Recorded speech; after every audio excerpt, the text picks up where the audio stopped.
Hey, what's up? This is Chino from Deftones, and this is the soundtrack of my life. The first song that I have the fondest memory of hearing as a child was probably Casey and the Sunshine Band.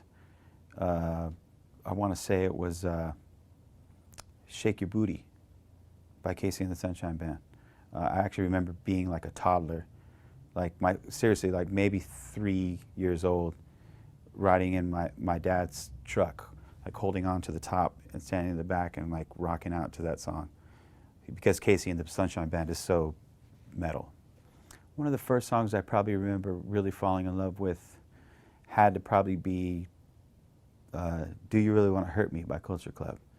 And so I guess I figured out I was pretty emo pretty early in my life, but I just really connected with that song as a kid. I was just like, whoa. For one, I was like taken back by like this man's look. You know what I mean? I was like, what is that? Is that a girl? Is that a boy? I was sort of like just like kind of like intrigued at that moment. But the song itself is like a really good song. You know what I mean? Sort of like a lot of Culture Club's early music sort of had like a little bit of a reggae feel to it. And at that point, I never even heard reggae music, so I just thought it was like, you know, kind of otherworldly in a way. And that's like I think that's one of the first records I bought as well. The song that I wish we had written is actually more or less a whole record I wish we had written is the Blue album from Weezer.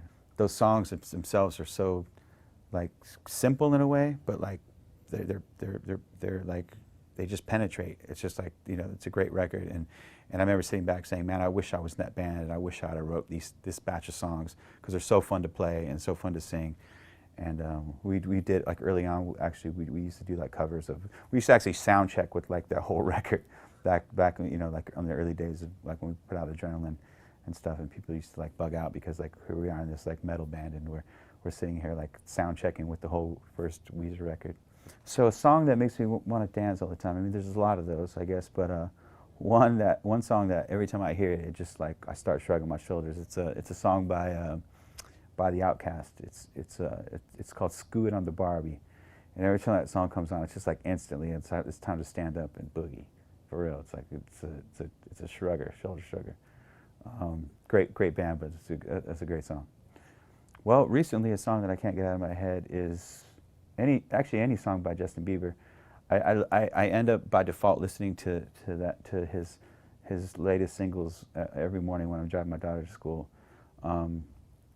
So the most recent one is probably "What Do You Mean," and it's just replays in my head all day long. I hear it one time in the morning, and it's like the rest of the day I'm stuck with it, which I don't really mind too much. I mean, I don't think it's that bad of a song, actually. I don't really have a specific song I would say that I can't listen to. I mean, there's a lot of them. One band I just can't listen to is Coldplay. I don't know why. I just like they spring no emotion at all to me. Any of their songs, I hear them and it's just like it's like the most blank sound that I've heard. And I'm not trying to be an asshole in any way, but I really just like, it does absolutely nothing for me. It's got to be the most boring music in the world. Usually before a gig, I'll put on anything from, I mean, I don't know, it depends. I mean, there's a lot of different, you know, it depends where I'm at, but it's usually some hip hop music, something like Rick Ross or something like that, you know, or Ace Hood. There's a song from him, Bugatti. It's called Bugatti. I woke up in a new Bugatti. And it's just like undeniably just like get you hyped. So that's one that I'll usually crank up pretty loud before we play. The first song that I heard that made me want to be a musician was probably, I want to say it was like some sort of like electronic thing. Like I remember hearing like African Bambaataa, like Planet Rock, and at the time I was like way into like break dancing, and that was sort of like, that was my whole life, you know, as maybe 9, 10 years old. I got really into that, but those sounds for those records were really futuristic. They sounded like, you know, I was like way into robots and stuff when I was a kid, and science fiction, I guess, and and that music sounded completely like from another planet.